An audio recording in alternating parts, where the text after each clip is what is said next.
അമ്മേ, അമ്മച്ചി, എന്തടാ മേരി എങ്ങോട്ടാ പോയത്? അവള് സിസ്റ്റർ മെർലിറ്റെ കാണാൻ കോൺവെന്റിൽ പോയി. അമ്മച്ചി കോൺവെന്റിലേക്ക് ഒന്ന് വിളിച്ചേ. സിസ്റ്റർ മേരിയുടെ അമ്മച്ചിയാ. മോളവിടെ വന്നിരുന്നോ? അവളവിടെ ചെന്നിട്ടില്ലാന്ന്. എന്താടാ ജോണിച്ചായ, ചതിവ് പറ്റുമെന്നൊരു സംശയം. ആ സോളമനെ രാവിലെ മുതൽ കാണാനില്ല. കവലയിൽ ഒരു ന്യൂസ് വരുന്നിട്ടുണ്ട്, അവൾ ആ സോളമന്റെ കൂടെ ഒളിച്ചോടിപ്പോയെന്ന്.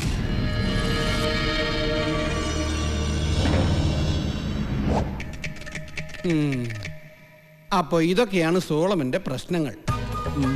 ധൈര്യമില്ലാത്ത താനെങ്ങനെ ഈ കുട്ടിയെ സ്നേഹിച്ചു? ഇത്രയും അടി കൊണ്ടിട്ടും ഈ കുട്ടിയോടുള്ള സ്നേഹം എന്തുകൊണ്ട് പോയില്ല? പ്രശ്നങ്ങളെ നേരിടാനുള്ള ധൈര്യം ഇല്ലെങ്കിൽ ഈ ഇഷ്ടമൊക്കെ വേണ്ടെന്ന് വെച്ചൂടെ? അപ്പൊ തന്റെ മനസ്സിൽ ധൈര്യമൊക്കെ ഉണ്ട്.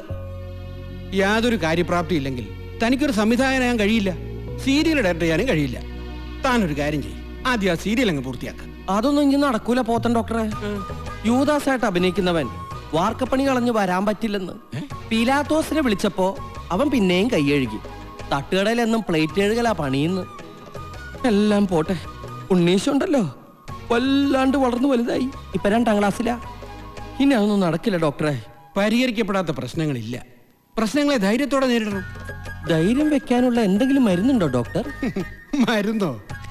മനസ്സാണ് ഏറ്റവും വലിയ മരുന്ന്. ഇത് കൗൺസിലിംഗ് കൊണ്ട് ശരിയാക്കാനുള്ളതേ ഉള്ളൂ. ധൈര്യമായിട്ടിരുന്നുള്ളൂ. ധൈര്യം ഇല്ലല്ലോ ഡോക്ടർ. എന്നാ പിന്നെ ചുമ്മാ ഇരുന്നാ മതി. രാഷ്ട്രീയ കാപാലികന്മാരുടെ ആക്രമണത്തിൽ കൊല്ലപ്പെട്ട നമ്മുടെ പ്രിയങ്കരനായ ജില്ലാ സെക്രട്ടറി MS മേനോന്റെ നിര്യാണത്തിൽ അനുശോചനം രേഖപ്പെടുത്തിക്കൊണ്ട് കടകമ്പോളങ്ങൾ അടച്ച് ഹർത്താൽ ആചരിക്കണമെന്ന് അഭ്യർത്ഥിച്ചുകൊള്ളുന്നു. കർത്താവേ, ഹർത്താല്! ഞാൻ അപ്പഴേ പറഞ്ഞ വേണ്ട വേണ്ടെന്ന്. ഇന്ന സമയത്ത് ഇനി കണ്ടില്ല, അപ്പൻ എന്നെ കൊല്ലും. ഏത് സമയത്ത്?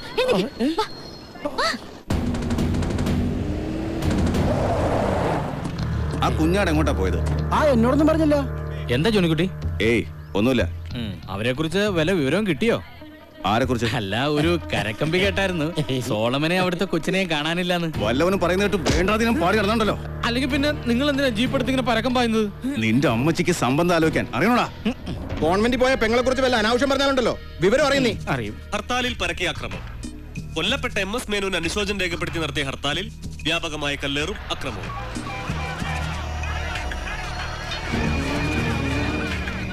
ജോണിക്കുട്ടി, നിങ്ങളുടെ പെങ്ങള്. ബസ് യാത്രക്കാരിയായ യുവതിക്ക് കല്ലേറിൽ ഗുരുതരമായ പരിക്ക്. ആ ദാരുണ ദൃശ്യം കണ്ട് കൂടെയുള്ള സുഹൃത്തായ യുവാവ് കുഴഞ്ഞു വീണു.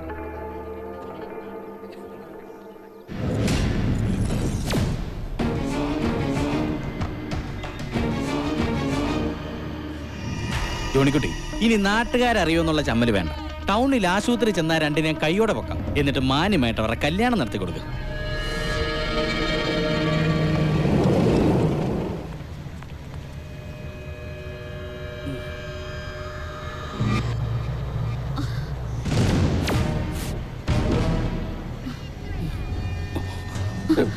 അയ്യോ, വണ്ടിയും പോയി. അവരിങ്ങോട്ട് വരണ പോലെ തോന്നുന്നുണ്ടല്ലോ. കുറച്ചങ്ങോട്ട് മാറി നിൽക്ക്. നിനക്ക് മാറിയെന്നൂടെ? എന്റെ കൈയും കാലം അനങ്ങണില്ല. പറഞ്ഞപ്പോഴേക്കും മാറിക്ക. എന്തൊക്കെയുണ്ട് വിശേഷം? സുഖാണോ? ഇങ്ങോട്ട് വേണ്ട, അവളൊന്നും ചെയ്യരുത്. ഇങ്ങോട്ട് വരാൻ.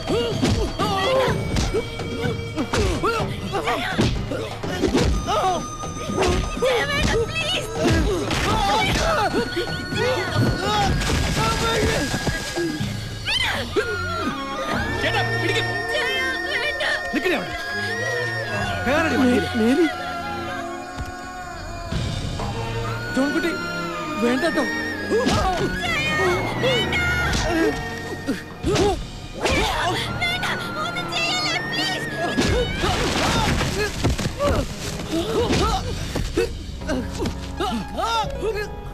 അയ്യോ, എന്റെ കുഞ്ഞിന്റെ തലല്ലേ ജോണിക്കുട്ടി.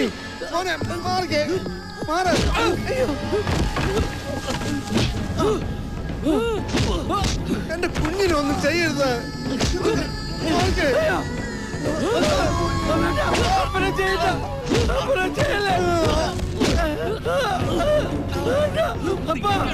ചെയ്യല്ലേ.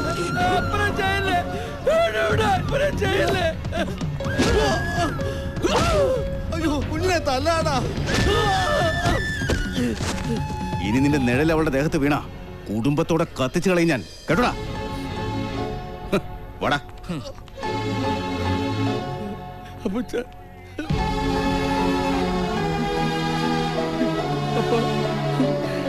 അപ്പനെന്തിനെ തടയാൻ വന്നേ? അവരെന്നെ തല്ലിച്ച് പോവൂലേ? ഒരു കുർബാന കഴിഞ്ഞ ആളുകൾ പോണ പോലെ കണ്ടാ പോരായിരുന്നോ? ആ സാറേ, ഒരാഴ്ചയായിട്ട് പെട്ടി ഒന്നും അനങ്ങിട്ടില്ല. ഒന്ന് സഹായിക്കും സാറേ. ഒന്ന് പോടോ.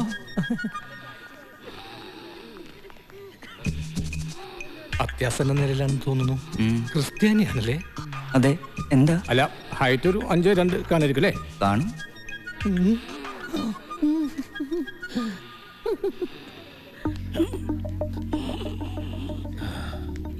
ഹാർട്ടുണ്ട്. അവന്മാര് കണ്ണി ചോരയില്ലാതെ ഇങ്ങനെ ചെയ്തു കളഞ്ഞല്ലോ. എന്റെ മക്കളായാലും ശരി, പോലീസിൽ കേസ് കൊടുക്കണം. അല്ലേ മേരി? എന്നിട്ട് വേണം ജോണിക്കുട്ടി ഇനിയും വന്ന് തല്ലാൻ. എനിക്കിതൊക്കെ ശീലായി. അടി കൊണ്ട് ദേഹം മുഴുവൻ തഴമ്പാ. അപ്പന്റെ കാര്യം ആലോചിക്കുമ്പോഴേ സങ്കടമുള്ളൂ. ഓ, എന്താ ലോനപ്പാ കഴുകനെ പോലെ ഇവിടെ ചുറ്റിത്തിരിഞ്ഞ് നടക്കണേ? എന്നാലും മക്കളെ ജീവിതത്തിൽ കടന്ന കൈയായി പോയിട്ടിച്ചാ. അത് തന്നെയാണ് ഞാനിപ്പോ പറഞ്ഞുകൊണ്ടിരിക്കുന്നത്. ഞാൻ അവരെ ശരിക്കും ശകാരിച്ചു. ഇളയവൻ റോയിച്ചൻ കരഞ്ഞില്ലാന്നേ ഉള്ളൂ. ചെയ്തത് അബദ്ധമായി പോയി എന്ന് അവർക്ക് മനസ്സിലായി. ഇവരോട് വന്ന് മാപ്പ് പറയാതെ ഒരുത്തനും ഒരു തുള്ളി ബ്രാൻഡി കൊടുക്കില്ല എന്ന് പറഞ്ഞപ്പോ അവസാനം 3 പേരും വന്ന് മാപ്പ് പറയാതെ സമ്മതിച്ചു. ആ പോക്കികൾക്ക് 100 ആയുസ് അതേ വരുന്നു. മാപ്പ് പറഞ്ഞോളൂ. എടാ നായിന്റെ മോനെ, അയ്യോ, എന്തോ നിന്നോട് കുറച്ച് കാര്യങ്ങളോട് പറയാനാ ഞങ്ങളോട് വന്നത്. എന്താ ജോണിക്കുട്ടി മാപ്പ് പറയാന്ന് പറഞ്ഞിട്ട്? ഇനി നീ അബദ്ധത്തിൽ പോലും മേരിയുടെ മുന്നിൽ വന്ന് നിൽക്കരുത്. ഞായറാഴ്ച പള്ളിയിൽ ആദ്യത്തെ കുർബാനയ്ക്ക് അവള് വരുന്നത്. ആ കുർബാനയ്ക്ക് പോലും നിന്നെ കണ്ടുപോരുത്. കുർബാന മുടക്കുന്നത് പാപല്ലേ ജോണിക്കുട്ടി? 3ാമത്തെ കുട്ടികളുടെ കുർബാനയ്ക്ക് വന്നോട്ടെ. എനിക്ക് കുട്ടികളുടെ കുർബാന ഇഷ്ടാ. എന്നാ നിനക്ക് നഴ്സറി സ്കൂളിൽ പോയി കൊടുറ പന്നി. Computer class. ആ രാവിലെ 9 മണിക്ക് അവൾ കമ്പ്യൂട്ടർ ക്ലാസ്സിൽ പോകും. 9 മുതൽ 2 വരെ നിന്നെ കവലെ കണ്ടുപോരുത്. പ്രാക്ടീസ് പറഞ്ഞു. വൈകിട്ട് 4 മുതൽ 5 വരെ അവള് വടക്കങ്ങാടിയിൽ കൊയർ പ്രാക്ടീസിന് പോകും. ആ പരിസരത്ത് നിന്നെ കണ്ട. ചുരുക്കി പറഞ്ഞാൽ ഇവൻ വീട്ടിൽ നിന്ന് പുറത്തിറങ്ങാൻ പാടില്ല. അതെന്നെ നിനക്ക് മനസ്സിലായില്ല. തല്ലുകൊള്ളാതെ ജീവിച്ചു പോണെങ്കിൽ നീ ഇനി അധികം പുറത്തിറങ്ങണ്ട. ഇതിന് വിരുദ്ധമായി നീ എന്തെങ്കിലും പ്രവർത്തിച്ചാ ലോനപ്പാ ഇവന്റെ അളവിൽ ഒരു പെട്ടി നീ തയ്യാറാക്കി വെച്ചോ. വാടാ. നീ വിഷമിക്കണ്ട. ജോണിക്കുട്ടി എന്ത് വിലക്ക് ഏൽപ്പിച്ചാലും അവളുടെ സ്നേഹം യഥാർത്ഥമാണെങ്കിൽ, അവള് ചതിക്കാത്തവളാണെങ്കിൽ, നിനക്ക് എന്തൊക്കെ കുറവുകളുണ്ടെങ്കിലും തെറ്റുകളുണ്ടെങ്കിലും അവള് നിന്റെ ജീവിതത്തിലേക്ക് തന്നെ വരും. അവള് ചതിക്കുന്നവളാണെങ്കിൽ വേറെ ഏതെങ്കിലും തെണ്ടി പട്ടി ഏരപ്പ നാറി ശവത്തിന്റെ കൂടെയാണ് പോയിക്കോളൂ. അതൊക്കെ മോനെ പറഞ്ഞ് മനസ്സിലാക്കി കൊടുക്കും മേരിക്കുട്ടി. പോട്ടെ കപ്പ്യാരേ.